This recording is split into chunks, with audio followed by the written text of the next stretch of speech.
I want to move on to the next topic. Now, this is, of course, another, originally written topic for the show specifically. And, see, Money, you and I haven't had an opportunity to sit down and talk about all of this next generation Xbox news. And it does go right back to something that we knew for a while, right? We know that they're working on an OEM device that is rumored to be coming out next year. We also know that there are plans, and these are rumors, folks, right? They are rumored to have two SKUs next generation, just like this one, where there is going to be a powerful beast, and there's going to be a more financially friendly entry into next generation in what could be a dockable handheld like the Switch. Now, is this going to happen? Well, folks, we obviously don't know. We're 2 years plus away from Xbox releasing new hardware. Now, next year's hardware, which could be this OEM device that everyone's talking about, it could be from Asus. And again, I have pushed that rumor because it's common sense. They've worked with Asus to get out the pair of handhelds that are partnered hardware. Why wouldn't they work with them to put out what could be an under the TV box that is a preview of what Xbox is going to be doing the following year? Now, granted, this is all rumors, folks. But, a lot of the conversation, C-Money, came the way of something that happened specifically with Satya Nadella, right? Now, he talks about he himself is being excited for the next generation console. And why is he excited for it? Because they're going to be innovating, meaning that it's going to be a hybrid, like we have been talking about for about a year. But that's actually not the focus of today's conversation. It is the jumping off point, because you know what I have seen? I have seen people, and he's a journalist that I don't always agree with, but I do like some of the stuff he writes. Paul Tassi, you know who Paul is, so do I. And he has, of course, at times gotten himself in trouble with the Xbox community with some of his, I think, really bad takes. But he's had a couple of really good ones. And even I consider him to be like a very stout, Xbox, I don't know even how to put it. He puts more pressure on Xbox than he does anyone. And I don't know if that is for the click or not, but he is one of many. Definition for the click for him, because it's all about Forbes. He needs to get the click. That's Forbes is a legitimate paper, so obviously he wants to keep his job, so he wants to keep the clicks coming in. So maybe that's what it is. Look, I'm not making any suggestions. What I am saying, C-Money, is this: what I've noticed in the last couple of days since this basic confirmation of what the next Xbox is going to be, because you got to remember, if you go back a couple of weeks, we had the report over a weekend that, thanks to many people in the community like Shinobi 602, who reported from a rumor that Xbox wasn't doing hardware, right? And then on a Sunday, a spokesperson from Microsoft had to come out and say, no, we are doing hardware. And then surprisingly enough, you saw the interview with Sarah Bond on Channel 7, where they were talking about the handheld. And specifically, she made mention of, well, this is the room that we are currently prototyping and, working on the next generation of Xbox. Then she had that interview with that gentleman who has almost 2 million subs. I don't remember who it is. I've never heard of him, but that's because YouTube is so vast. Then you had Phil Spencer get interviewed by Famitsu while he was in Japan, and the whole conversation of next generation hardware came out for the second time. Well, the other day, while you saw the interview with Satya Nadella, he himself, the CEO of Microsoft, confirmed that they are not only making hardware, that he's excited for it because they're going to be innovating on what a console looks like, acts like, and they're going to merge it with PC. Okay, great.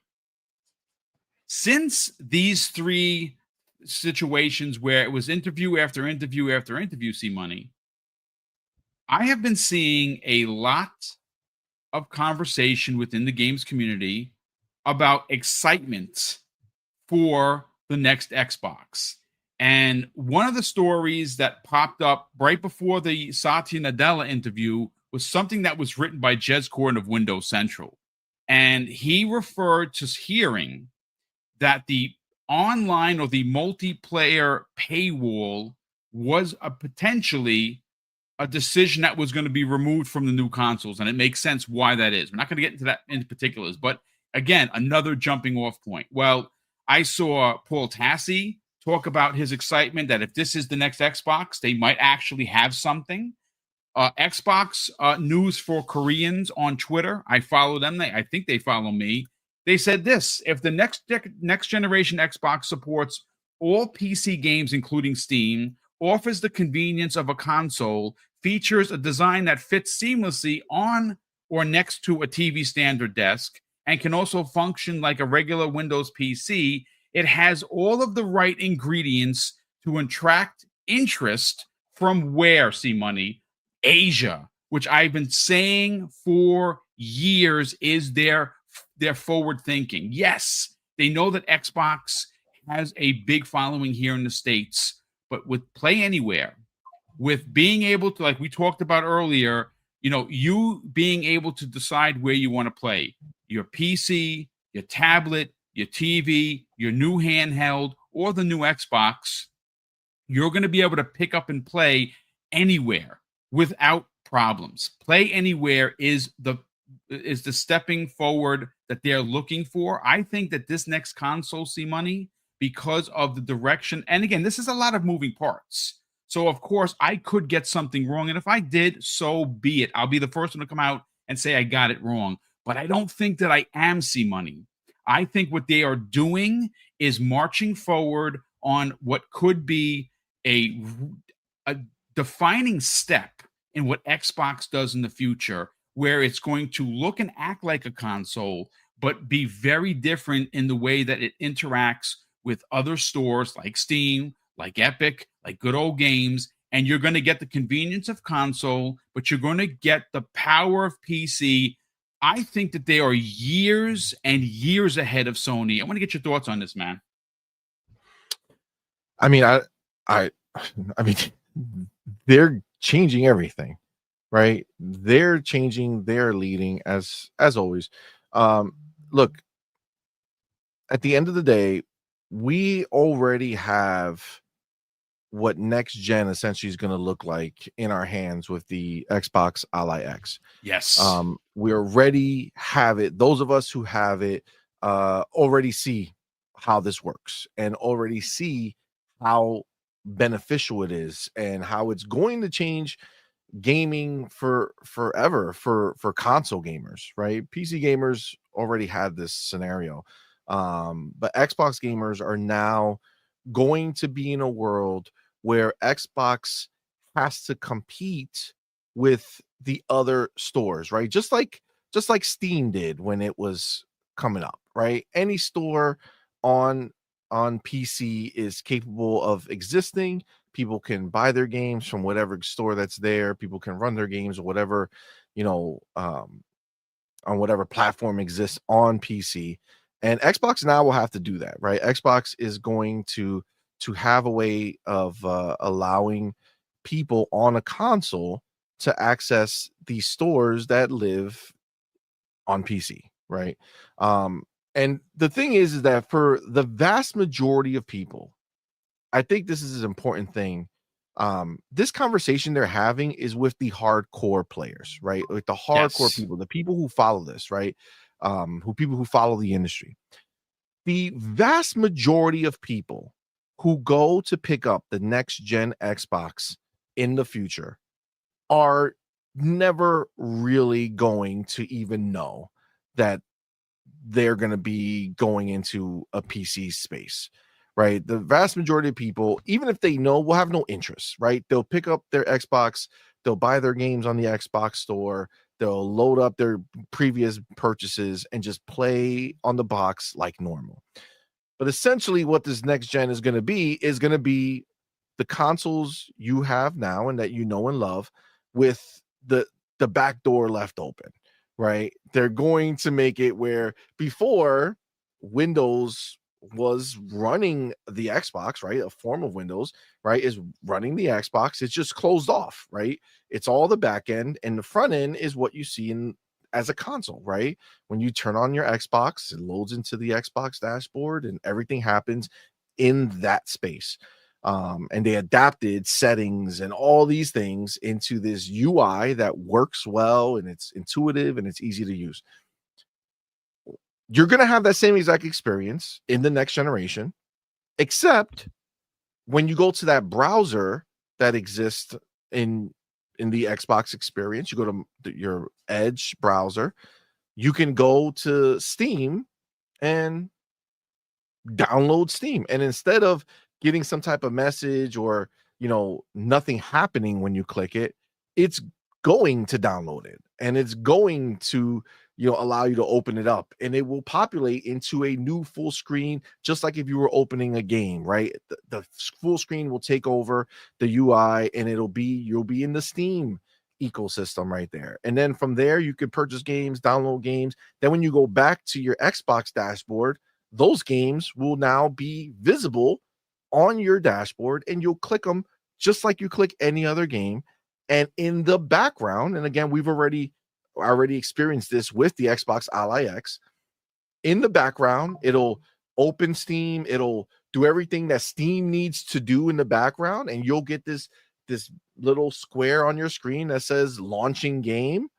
And while you're waiting for that game to launch, everything will be happening on the back end, and then you'll load into your game. And the average person will be none the wiser that they've just went ahead and, played a Steam game on their Xbox. And that same thing will happen with the Epic Store or the EA Store, EA Play, whatever they call it. Wherever you want to buy your games and play your games, you're going to be able to do that. Now, I know that the people in there who are the pocket watchers of the world, who want to make sure that Microsoft is making as much money as possible. Clearly, that's the only reason they would question it. They go ahead and they talk about how, I gotta take this call. All right, this is work call. Hold on a second. Yeah, right, take care of it. So what C Money is talking about, the pocket watchers. We'll finish his thoughts when he gets back here. Is that, yes, there is a very large community that's really concerned about the $4 trillion company, on how they're going to make their money back. And look, folks, here's the thing. They have, now granted, I have said this before, some of the people making the decisions ain't right. And again, I don't have a business degree. Some of the stuff seems common sense, sure. Some of the stuff is maybe over my mohawk. That's fine.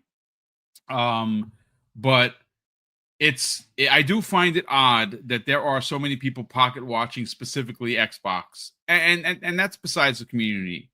The gaming community on the socials, like Paris Lilly, who's in the chat. So Paris, thanks so much for popping in, brother. Super appreciate it, and great work of all of your coverage recently. He says all the time that social media isn't real, and he's not wrong. It is a bizarro place to hang out.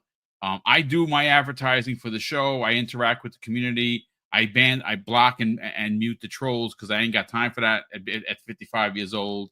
But look, I just think that when you look at the way Xbox is moving, they are, and I really mean this, are leaps and bounds ahead of what anyone else is doing.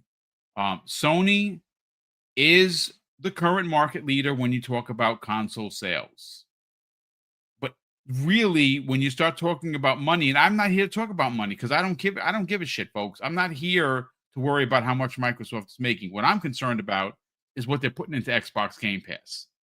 What and what they're doing for the future console. Because I'm buying what could be $1,000 console. Now, if that's not in your wheelhouse for many reasons, I get it. But I'm an Xbox guy. One of the things that I think has not really been brought up about what this, Simon, I'm going to give you the mic in a second. This is another point of contention. And again, it's not being console warring. I want to get your thoughts on this as well. So one of the things that has been used against Xbox especially if you're someone that has a nice rig. Like if you have a nice PC, mid-range or otherwise, you don't actually need an Xbox, right? You can simply play games from the Windows Store or from Steam, right? And you're happy with that. You can play Xbox Game Pass for PC, and it's just as good. But what's interesting about the next generation console, outside of it just being a merging of PC and console, and for the common folk like me, like I'm a common folk, like I don't want to know the minutia of PC gaming. I don't care, right? I just want to pop on a game and let all the work be done magically behind the wall, behind the curtain, like the Wizard of Oz, and don't show me what's behind there. I just want to play my game. Well, that is what is expected with this next generation console. But you're going to get the convenience of all of these other stores. But see, that's not the only thing, see money. The other part of the conversation, and this is the really big one, a guy like me who currently has every console, enjoys and supports all three platforms, I will not need to buy a PlayStation 6. You know why that is? Because as we get closer to the PlayStation 6 launch, I am telling you folks, Sony is going to get close to day and day, if not even sooner than that. They are leaving too much money on the table, and Ghosts of Yotai is a perfect example of a game that launched on the PS5 that nobody decided to show up for. 2.64 million copies, where they've already shipped over 80 million consoles. That is not a good ratio, ladies and gentlemen. It's just not. Is the game profitable? Yes, it is. It had a $60 million budget, and you don't have to be a mathematician to figure it out. But a guy like me will not be buying a PlayStation 6 because if the games aren't day and date, let's say there is a 3-month gap between the release of Spider-Man 4 on PS6 and on Steam, I'll just wait. I don't have FOMO like that, so I'll wait for it. Continue your thoughts, brother. Yeah, I mean, I agree with what you're saying as well. And I think the hard part that for them to wrap their head around is that like Xbox and PC are like cousins. You know what I'm saying? Like they're part of the same family, right? So yes, I have the Series X and I have PC with 4090 in it, right? I have the ability to decide where I do it, and most of the time it's location, right? It's where I am at any given moment in time. If I'm somewhere where my PC is and I could just hop in and use that, I'll do that. If I'm somewhere where my console is, that's where I'll play it on the console. If I'm somewhere where I need to play it on a handheld, before I would grab a handheld and stream it on GeForce Now or Xbox Cloud and call it a day. Now I have my Xbox LIX and I'm playing natively right on that because it's the graphics and everything that it's producing is really well done. And most of the time I'm 100% satisfied with it, and I don't need to stream to satisfy that itch now. So I think that is a big deal. But going back to what I was just kind of talking about with this idea of Xbox now allowing you to, buy games on different stores and play it on your device. The thing that people are talking about is, well, they're not going to make any money from those sales. And I think number one, I think the easiest answer to that is if you're a gamer talking and not a board member at Microsoft or an investor in Microsoft, if you're not one of those two things, what's it to you? You know what I'm saying? If the $4 trillion company ran the numbers and said, yeah, we could do this, what's it to you? Because no one who's having these conversations can tell me that what Microsoft is doing for their next console and what they're doing on this handheld that we already have harms me as a consumer, right? All it does, it gives me more choice. So if I'm a gamer and I'm looking to decide who is offering me the most for my dollar, I mean, clearly there's only one answer, right? It's only Xbox. Xbox is giving you the most for your dollar, especially if you choose to partake in Game Pass. But the other conversation that they don't want to have, they want to go ahead and minimize are the fact that Xbox will now be home to the and it's not by choice for a lot of these companies because they rather do it the other way, but Xbox is now going to be home. It's going to be the only console that's going to be home to a vast amount of exclusives because there's a ton of games that are only on PC that will now be on your Xbox if you so choose to, right? And that's something that it's funny because they want to minimize that, yet they're the only people out here screaming exclusives. But they're saying, well, those are PC exclusives, not Xbox exclusives. Well, if you're not a PC gamer and you're only a console gamer and you have a PlayStation and you have an Xbox or you have an Xbox, the Xbox people will be able to play those games if they so chose. If they saw a stream or their friend comes to them and says, man, have you tried this game? Oh, I have a PlayStation. Oh, it's not on PlayStation. It's on PC. Shucks. But if you're on Xbox and you have a friend who says, man, have you played this game? And you say, I have an Xbox. And they say, it's not on Xbox. It's on PC only. I guess that moment right there when you'll be able to say, actually, sir, my Xbox allows me to go play these PC games. I think that is something that it's valuable to an Xbox player because they will no longer have that concern.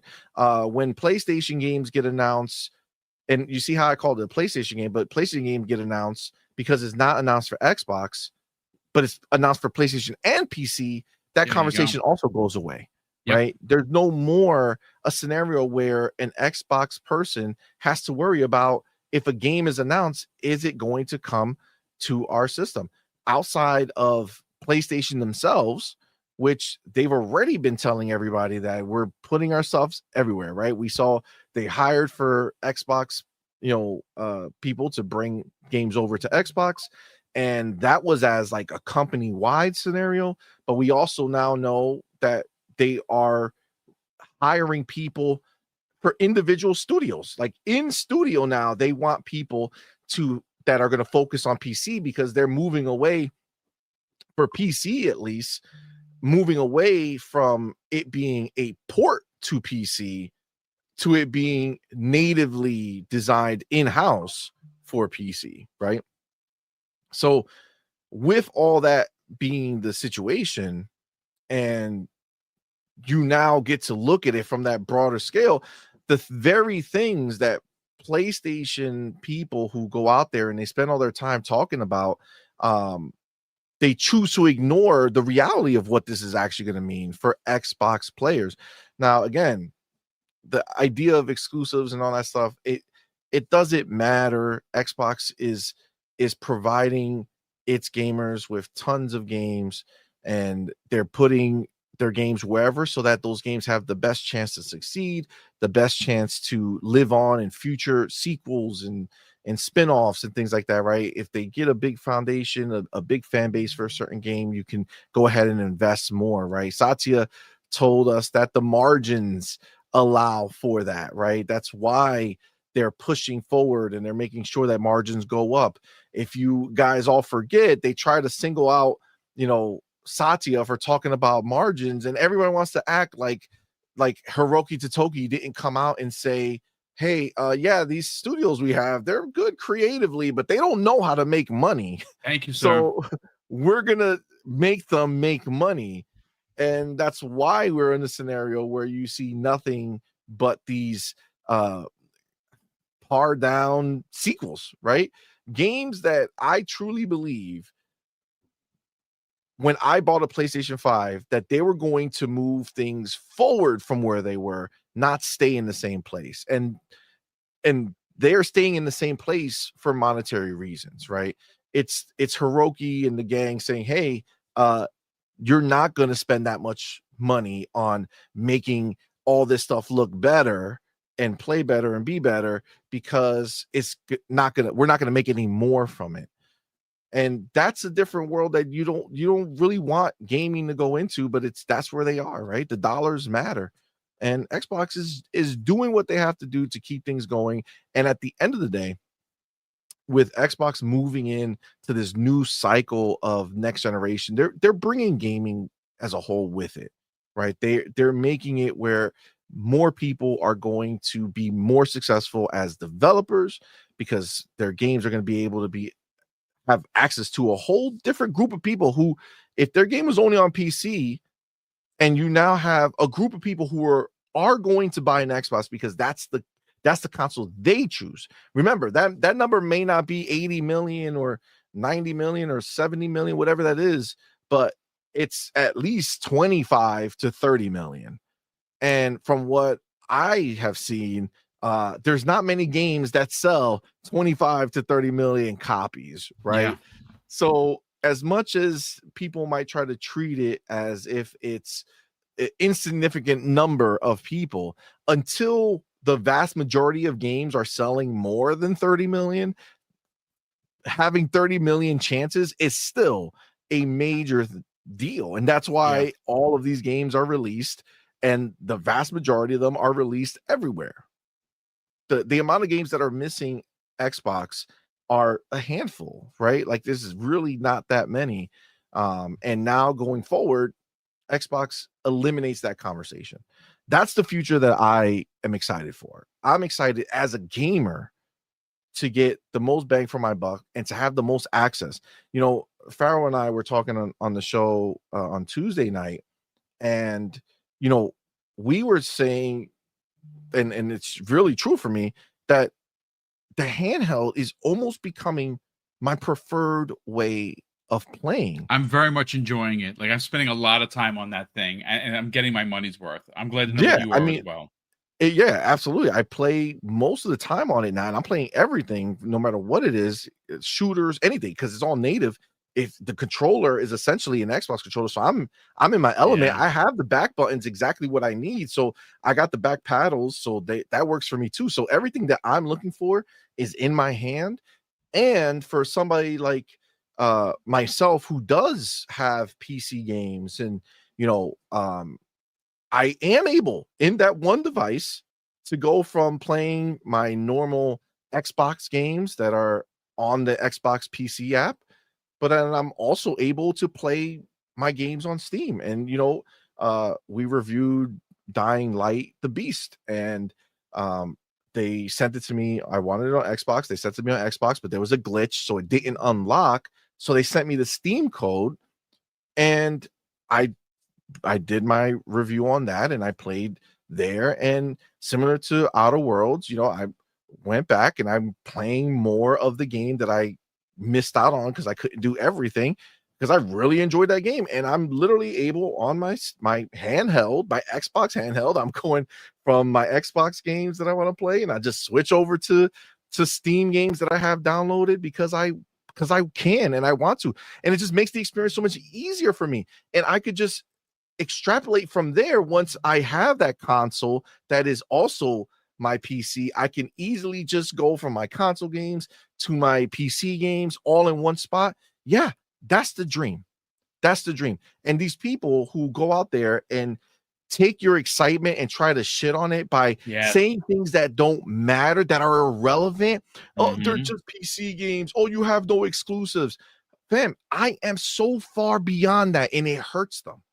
It hurts them that I don't shed a tear for an exclusive. I don't. And trust me, again, I don't know. I feel like it's stupid that I have to keep caveating it, but I will, because there's still people who are so brain dead that they refuse to acknowledge that life is this way.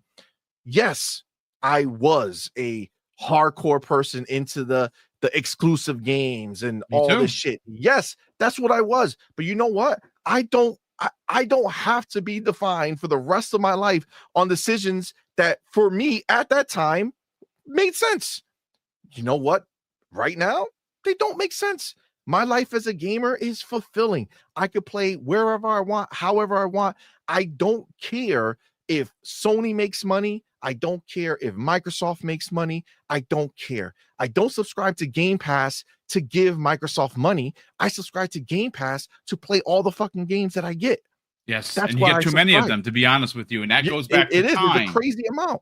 Yeah. But you know what? I don't care. That's why I spend my money. I don't spend my money with Microsoft or Xbox because I feel like, you know what? They're hurting for the cash. Let me give it to them. No, I play on Xbox because I prefer Xbox. I prefer everything about it. That is my choice. I don't give a crap what you prefer. I don't care if you're a PlayStation person and that's what you want to play on. I don't care. The fact that it bothers you that I'm excited for a device that takes the best of PC, drops the worst of PC, takes the best of console, and combines them together and allows me access to everything that I own, and I own a lot. Yes, 100%. I'm looking forward to Microsoft's way forward. And you know what? We've already heard it from PlayStation countless times. They refuse to listen. They refuse to acknowledge. But PlayStation has come out and told you that their games will be everywhere. That is not a hyperbolic statement. That's not something that I'm saying. I interpreted those words. No.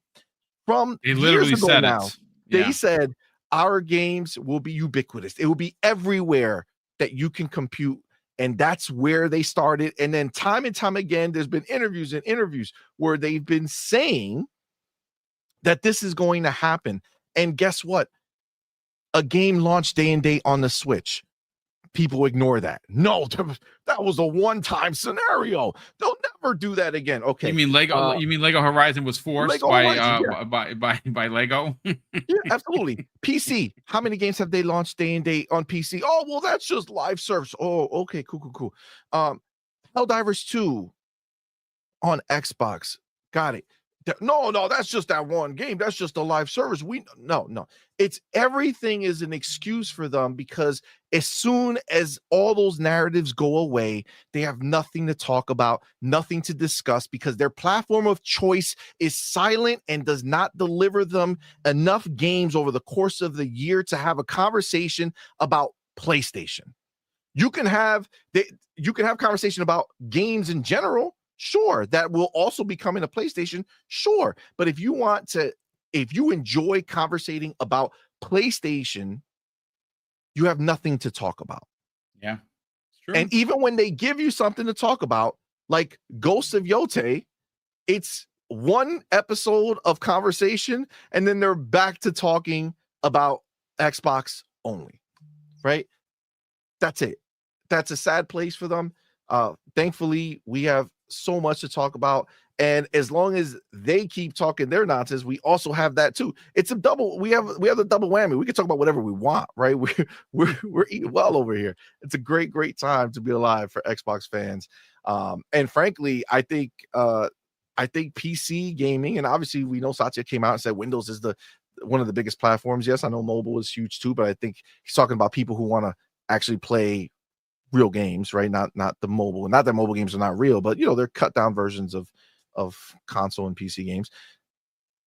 You're now in a scenario where I think PC gamers who are not looking to have a $5,000 rig in every room in their house, right? They have their $5,000 rig in a certain place. But guess what? When they say, you know what, in the living room or in my family room or in this other room or in the bedroom, I can get myself a nice Xbox console that allows me to be a PC gamer still. And it doesn't cost me as much, right? And it's going to be good performance and you're still going to get a lot from it. There's just so much option that is now going to be brought out to the world. And that's nothing to be annoyed about. That's nothing to talk down on. A company who's looking to give options to the players should not be mocked or ridiculed. They should be looked at as somebody who's not being selfish. They could be, right? They could say, you know what? No, listen, we're going to just put everything on Xbox only. We're not allowing other stores. We're not allowing you to play your other games here. If you want that game, find a way to buy it on Xbox or Xbox PC. They could have still done the PC thing, but had it just been Windows Store. If you want to play your game, you have to buy it on the Windows Store. Hey, devs, if you want our players who are going to prefer playing the PC version of stuff, if you want them, you're going to have to bring your games to the Windows Store. They could do that, but they're not. Yeah. They're saying, doesn't matter. Whatever game exists on PC, you can play on the next Xbox, whether that's a controller game or a mouse and keyboard game. And you know what's crazy? And a lot of people haven't, I think most people haven't talked about it because maybe it doesn't matter in the biggest scheme of things, but for a subset of people, my boy Pharaoh on our show brought up a great point. If it's a PC, right, which means it runs any software that's PC-like, it will be able to play your VR headset. Yes. So theoretically, with this new box, Xbox will be kind of fulfilling that old idea that they will go ahead and have a box that handles VR. The difference, though, is that you bring your own VR, whatever setup you like, whether it's I didn't even think about that. That's pretty brilliant right there. Yeah, MetaQuest. You want to plug it in to get the best version of power boost that you would on a regular PC. Yes. Yeah. Mm-hmm. That's going to work with your Xbox. That is crazy for the people who do mess with, VR. I'm one of them. I'm just saying, right? It seems like one place is gonna now allow VR to thrive however it thrives, versus one place that told you that if you don't buy this PlayStation VR, you can't play VR, right? Again, old times, right? Before that was it. Now they opened it up. This is just, again, everything now is changing and Xbox is leading the way. And the question these other people are going to have is, how long do they wait before they get on board? Do they let Microsoft just become this, ever like expanding ecosystem that the world just eventually one day realizes is just taking over gaming? And you got people who are still screaming about one game a year that's exclusive to PlayStation. If that doesn't change, I don't know. I think based off of everything that we've heard from PlayStation executives, I think everybody knows the trajectory. I think everybody's aware of where things are going, and they're trying to figure out how to stop the crying of these ponies. But I don't even think they care. I think it's just money. I think it's just money and time. They're hiring people. They're trying to make things work. But I think that's it, man. I know I talked about a lot of different things, but no, listen, it's a conversational podcast, and it's great. It's a great point of view to have because, again, we are talking about the next generation consoles, and if there's one thing that we can say before we get on out of here, and we'll read our super chat that we got here, is that you have two companies moving in opposite directions. Now, when I say opposite, I don't mean like the PlayStation is declining. PlayStation is going to release their next generation console. Now, there's a rumor that it may not release until 2028, which I think Xbox is going to jump them by a year, and it might be actually more if they release an OEM device next holiday, which I have a thought and theory that we're going to talk about tomorrow on Breakfast at Boom that's going to blow your freaking mind. And this, again, it's just my thought and theory. I've been pondering on this for about a week. I finally wrote up the show. Already shared it with the guys. It's going to be a great conversation. But interestingly enough, the PlayStation 6, which is going to be a very powerful console, I absolutely refuse to think that Sony's going to put out a less than console. I'm not suggesting that. The problem with the PlayStation 6 is that it's going to be a more powerful PlayStation 5. It is not going to do anything more than what the PlayStation 5 is doing, and that is playing their games, and that is it. Now, if that's enough for you, awesome. Where Xbox is rolling, how they're moving is they're playing everything Oh, including your PlayStation games, whether it be 3 months, 6 months, or a year. If you are someone that does not need that third person over the shoulder, story driven game that I like day and date, you're like, I'll wait for it to go to Steam. I'll get it cheaper. And that game that is an exclusive for the PlayStation 6 that may even release day and date on Steam, you can just wait for and play it on your Xbox. That's the difference, folks. And I think a lot of people getting excited for the next Xbox, if it turns out to be this PC console hybrid that basically plays everything, you won't need other consoles. Now, Nintendo's a whole different story because obviously Nintendo isn't doing what Sony is doing by putting their games on PC, or they're certainly not moving the way Xbox is moving. I don't mind that. Let them stay in their own waters as they've always had. But when it comes to PlayStation and Xbox, it is going to, and again, I'm not suggesting that, all of a sudden because of this, they're gonna sell a bazillion consoles. You see, the difference here is they don't have to sell a bazillion consoles because, of course, we know that they're going to be allowing OEM devices, which could be lesser powerful, less expensive entry into Xbox that does all the same things as a $1,000 console, just like a PC. So you're going to have low range, mid range, high range OEM Xbox devices, and it's not going to matter. They're not rolling. They don't care about console sales. What they care about is selling their software, which will be everywhere.